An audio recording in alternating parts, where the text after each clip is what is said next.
ये एक वही कुआं है जिसमें हजारों लाशें बिछी गई थी। 13 अप्रैल 1919 को भारत के इतिहास की वो काली शाम जिसे याद करके आज भी हर भारतीय का दिल कांप उठता है। अमृतसर का जलियांवाला बाग आज ये सिर्फ एक ऐतिहासिक जगह नहीं है, बल्कि हजारों मासूमों की चीखों और अधूरे सपनों की गवाही देने वाली एक पवित्र मिट्टी है। कहते हैं कि अगर वहां की हवा को ध्यान से महसूस करो तो आज भी दर्द की तो आवाजें सुनाई देती हैं जो 100 साल पहले गोलियों के बीच दब गई थी। बैसाखी का त्योहार था, पूरा पंजाब खुशियों में डूबा हुआ था। गांव गांव से लोग अमृतसर पहुंच रहे थे। कोई स्वर्ण मंदिर में माथा टेकने आया था तो कोई अपने परिवार के साथ मेले का आनंद लेने। उसी दिन जलियांवाला बाग में एक रॉलेट एक्ट के विरोध में एक शांतिपूर्ण सभा भी रखी गई थी।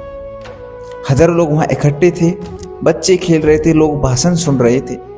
किसी को भी जरा भी अंदाज नहीं था कि कुछ मिनटों में ही वही मौत का ऐसा तांडव होने वाला है जिसे इतिहास कभी भी नहीं भूल पाएगा। तभी अचानक बाग के मुख्य रास्ते पर सैनिकों के भारी कदमों की आवाज सुनाई देती है। जो ब्रिटिश अफसर था जनरल डायर, अपनी फौज के साथ वह वहां पहुंच चुका होता है। उसके साथ लगभग 50 सैनिक थे। आते ही उसने बाग का जो मुख्य रास्ता है उसको बंद कर दिया गया। अब वह वहां मौजूद हजारों लोग चारों तरफ से घिर चुके थे। लोग को समझ पाते उससे पहले ही डायर ने बिना चेतावनी के आदेश दे दिया, फायर फायर। और फिर गोलियों की ऐसी बारिश शुरू हुई कि पूरा जलियांवाला बाग चीखों से कांप उठा। लोग जान बचाने के लिए इधर उधर भागने लगे, लेकिन बाहर निकलने का कोई रास्ता ही नहीं था। माएं अपने बच्चे को सीने से लगा करके रो रही थी। कई लोग दीवार पर चढ़ने लगे अपनी जान बचाने के लिए, लेकिन सैनिकों ने उन्हें वहीं पर गोलियों से भी छलनी कर दिया। उनकी गोलियों से जो खून के निशान थे वो दीवार पर छप गए थे। बाग के बीचों बीच एक कुआं भी था। जब लोगों को कहीं बचने की जगह ही नहीं मिली तो दर्जन लोग अपनी जान बचाने के लिए उसी कुएं में कूद गए, लेकिन कुछ ही मिनटों में कुआं भी पूरी लाशों से भर चुका था। इसलिए इस कुएं को एक हत्या के नाम से जाना जाता है। करीब 10 मिनट तक लगातार गोलियां चलती रही। ब्रिटिश सैनिक जब तक फायर करते रहे जब तक कि उनकी गोली लगभग खत्म नहीं हो गई। पूरा मैदान खून से लाल हो चुका था। हर तरफ सिर्फ लाशें, चीखें, तड़पते हुए घायल लोग पड़े थे। छोटे छोटे बच्चे रो रहे थे, लेकिन मेजर जनरल जो डायर था उसका दिल फिर भी नहीं पसीजा। वह अपने सैनिकों के साथ वहां से चला गया और घायल लोगों को उनकी उसी हालत में मरने के लिए छोड़ दिया। उसी रात अमृतसर की हवा में रो रही थी। इसी खून से सनी मिट्टी एक नौजवान खड़ा था। उसकी आंखों में आंसू थे, लेकिन दिल में आग जल रही थी।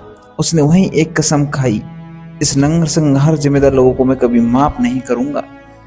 उस नौजवान का नाम था सरदार उधम सिंह।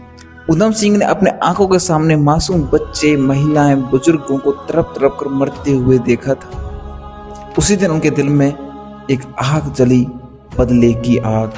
समय गुजरता गया, लेकिन उधम सिंह अपनी प्रतिज्ञा नहीं भूले। उसके दिमाग में वही प्रतिज्ञा चल रही थी कि मैं अपने उस दिन को कैसे भूल जाऊं। उन्होंने कई देशों की यात्रा की, कभी मजबूर बनकर, कभी मैकेनिक बनकर।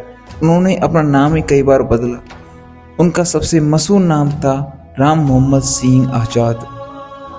यह सिर्फ उनका नाम एक पहचान नहीं थी, बल्कि हिंदू, मुस्लिम और सिख एकता का प्रतीक था।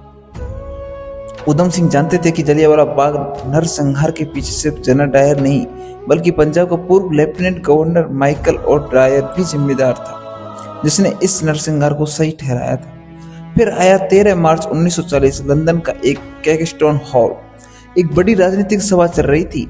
मंच पर वही माइकल और डायर मौजूद था। उधम सिंह ने उस सभा में शांत बैठकर सही मौके का इंतजार कर रहे थे। सभा खत्म होते ही वे धीरे धीरे आगे बढ़े।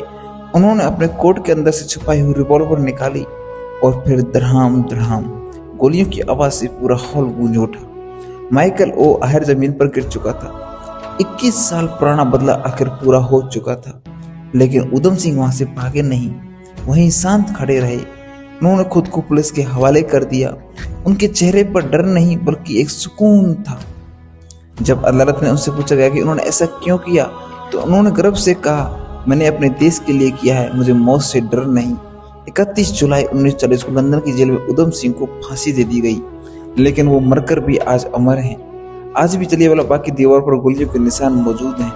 आज भी वहाँ का शहीद कुआं उस दर्दनाक शाम की कहानी सुनाता है। यह सिर्फ एक हत्याकांड नहीं था, उस क्रूर समाज का असली चेहरा था जिसे इंसानियत को गोलियों से कुचल दिया था। लेकिन उन्हीं गोलियों से भारत के अंदर आज़ादी की ऐसी आग जलाई जिसने आखिरकार ब्रिटिश साम्राज्य को हमेशा के लिए भारत छोड़ने पर मजबूर कर दिया। और इतिहास आज भी कहता है कि आज़ादी मुफ्त में नहीं मिलती, इसके लिए कई वीडियो को अपना खून बहाना पड़ता है। वंदे मातरम, जय हिंद। दोस्तों, अगर आपको वीडियो अच्छी लगी है तो चैनल को लाइक शेयर सब्सक्राइब जरूर करें, क्योंकि ऐसी वीडियो बनाने में बहुत समय लगता है और बहुत ही मेहनत लगती है। तो इसलिए चैनल को शेयर करें, लाइक करें और सब्सक्राइब जरूर करें।